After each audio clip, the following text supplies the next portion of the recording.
Shalom, selamat pagi untuk Ibu dosen, Kakak Asdos, dan teman-teman semua. Di sini kami akan mempresentasikan mengenai Kristus Pembaru Kebudayaan. Berikut teman-teman kelompok saya. Masuk pada bagian yang pertama, yaitu tentang keyakinan-keyakinan teologis.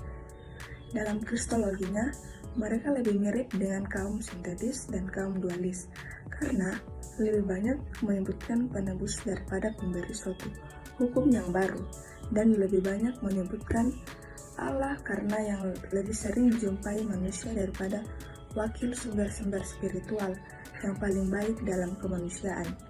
Mereka mengerti bahwa karya Yesus pertama-tama tidak menaruh perhatian pada aspek luar dari kelakuan manusia yang nampaknya bagus, tetapi bahwa ia menguji hati dan menilai kehidupan bahwa sadar berurusan dengan apa yang paling dalam dan paling fundamental dalam diri manusia.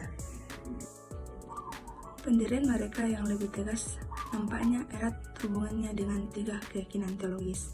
Yang pertama, keyakinan-keyakinan ini berhubungan dengan penciptaan.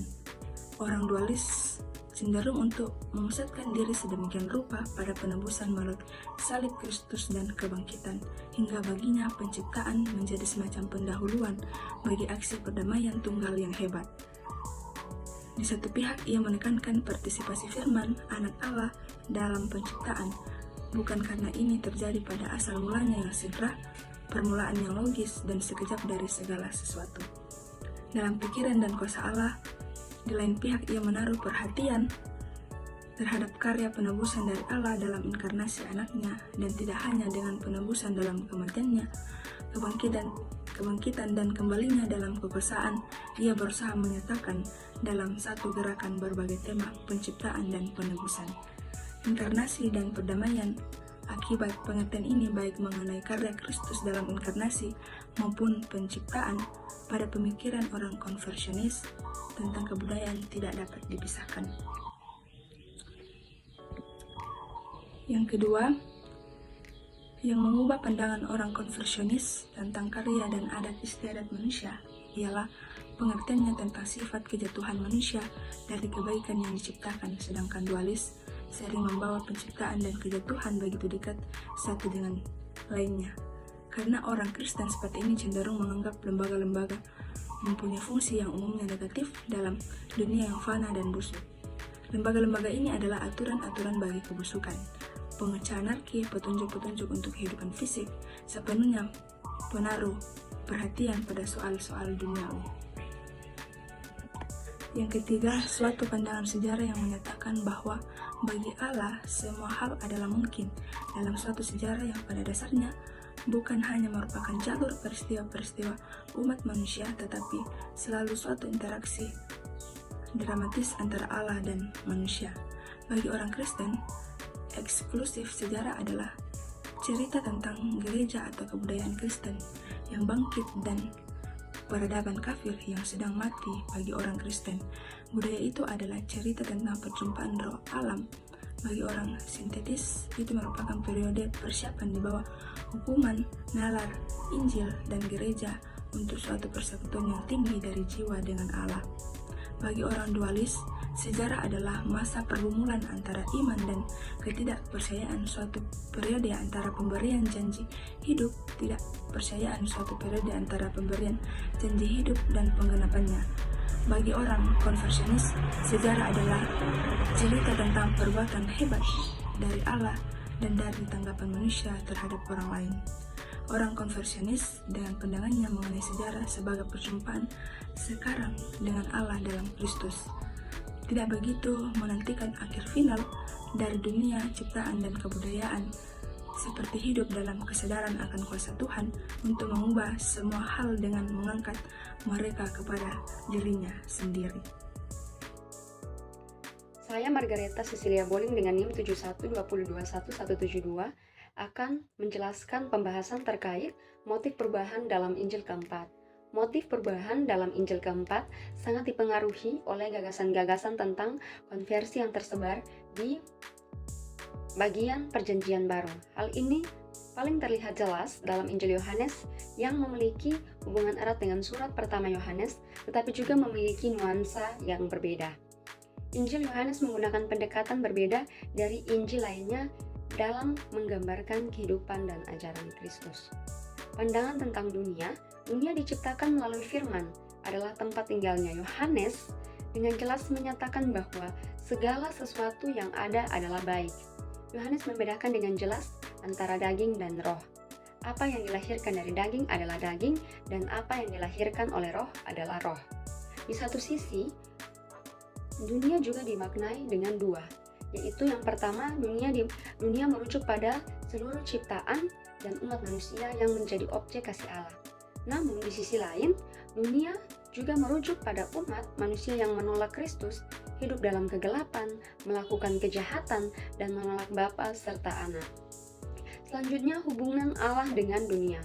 Yohanes menunjukkan bahwa dunia meskipun diciptakan dengan kasih, namun dunia merespon kasih Allah dengan kebencian dan penolakan. Allah mengasihi dunia, tetapi dunia lebih memilih untuk mencintai dirinya sendiri. Kristus datang untuk memberikan hidup, tetapi dunia memberinya kematian.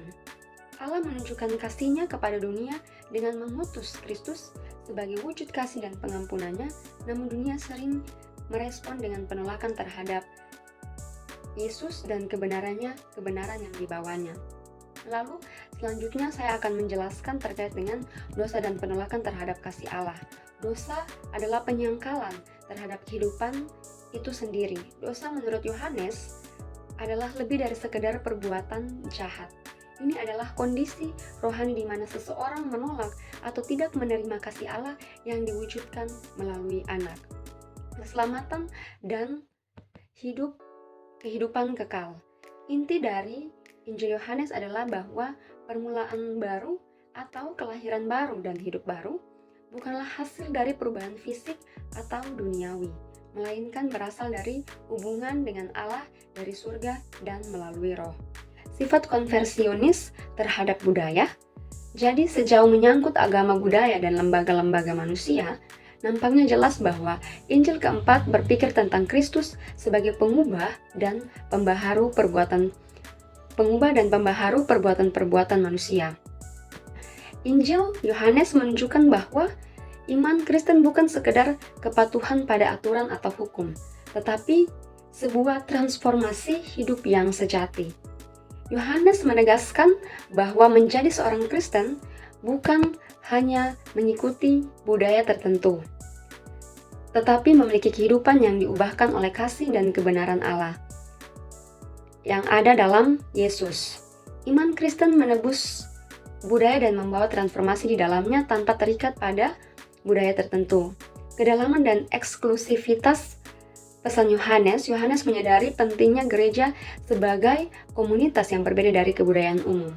Tetapi ia juga waspada terhadap pencampuran iman Kristen dengan pandangan spiritual universal yang berkembang di masyarakat pada saat itu.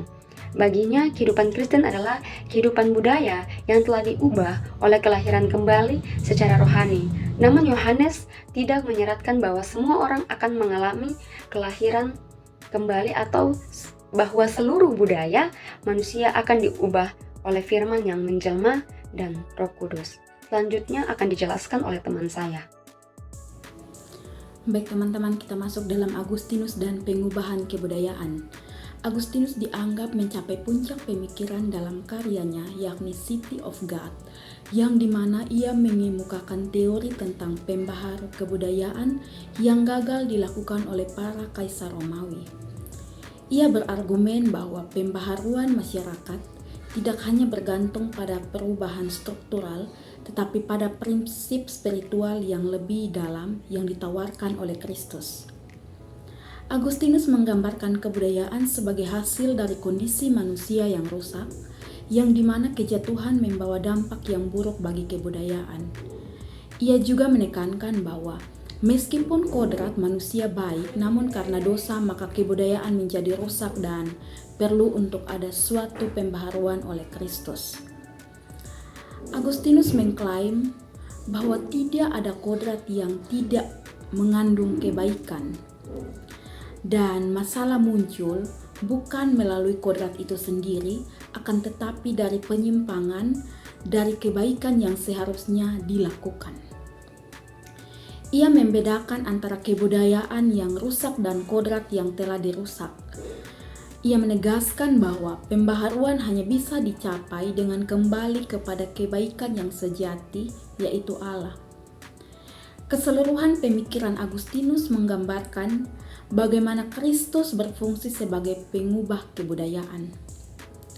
Meskipun ada kebusukan dan keberdosaan, Agustinus percaya bahwa Allah tetap berkuasa dan mengendalikan dunia, bahkan menggunakan kehendak jahat dari penguasa untuk menjalankan keadilan. Agustinus menekankan bahwa Tuhan mengatur segala hal dan menegakkan ketertiban yang baik di tengah ketidakadilan. Dalam pandangannya, Yesus Kristus datang untuk menyembuhkan dan memperbaharui manusia dari dosa. Melalui kehidupan dan kematiannya, Dia menunjukkan kasih Allah dan menghubungkan manusia kembali kepada sumber kebaikan. Kristus dianggap sebagai perantara yang memungkinkan manusia untuk kembali kepada Allah. Dia mengajak untuk memahami kedudukan manusia dalam konteks dosa dan bagaimana Kristus menjadi solusi untuk mengembalikan hubungan manusia dengan Allah itu sendiri. Baik teman-teman, kita masuk dalam pandangan Maurice. Maurice sendiri merupakan seorang teolog Inggris yang karyanya mendapat tanggapan yang berbeda sehingga penilaian yang luas dan mendalam selalu diimbangi dengan referensi-referensi kepada kekaburan, kekacauan, dan sifatnya pragmatis. Pengaruh dari Maurice sendiri bersifat menembus dan meresap. Maurice adalah seorang pemikir pengikut Yohanes yang mulai dengan kenyataan bahwa Kristus yang datang ke dunia datang kepada miliknya, yaitu manusia, dan bahwa Kristuslah yang melaksanakan posisinya sebagai raja atas manusia, bukan seorang pengganti. Menurut Maurice, segala sesuatu yang diciptakan untuk hidup dalam kesatuan dengan Allah dan dengan kesatuan yang satu dengan yang lain. Hakikat dan arti seluruh sejarah tercatat dalam doa Kristus yang mengagumkan, yakni agar mereka semua menjadi satu sebagaimana Engkau, Bapa, berada dalam aku dan aku di dalammu, agar mereka menjadi satu di dalam kita. Sehingga dengan hal ini Maurice mendapatkan dirinya di dalam konflik tidak hanya dengan orang-orang Kristen non-sosial, tetapi juga dengan orang-orang sosial non-Kristen. Pandangan yang pertama, Maurice mendasarkan hubungan manusia dengan Kristen pada upacara-upacara lahiriah, menggantikan Kristus dengan agama, dan tidak mau bertanggung jawab atas kehidupan sosial manusia.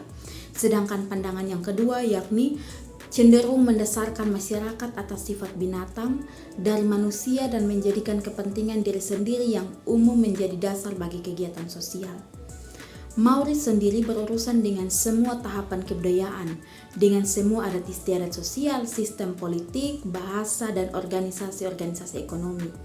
Dalam pandangan Maurice mengenai kerajaan, Maurice memandang bahwa Kristus merupakan kenyataan dan juga kemungkinan doktrin-doktrin Protestan tentang pekerjaan kebangsaan Kristen.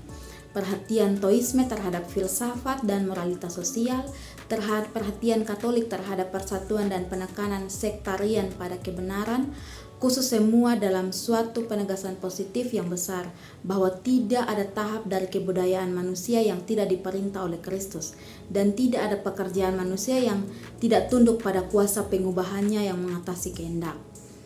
Maurice tentang gagasan konversionis, sikapnya terhadap kebudayaan bersifat menguatkan, karena ia mengambil secara sungguh-sungguh keyakinan bahwa tidak ada satupun yang ada tanpa firman. Sikap Maurice sepenuhnya konversionis dan tidak pernah bersesuaian, karena ia sangat peka terhadap kesesatan kebudayaan manusia, sebagaimana sikapnya dalam segi keagamaan maupun dalam segi ekonomi dan juga politik. Kesimpulan dari kelompok kami tentang materi Kristus pembaru kebudayaan ialah pandangan konversionis ini menggambarkan Kristus sebagai pembaru budaya, di mana segala sesuatu termasuk budaya yang rusak dapat diperbaharui. Kristus datang ke dunia tidak hanya untuk menyelamatkan manusia dari dosa, tetapi juga untuk memperbaharui kebudayaan.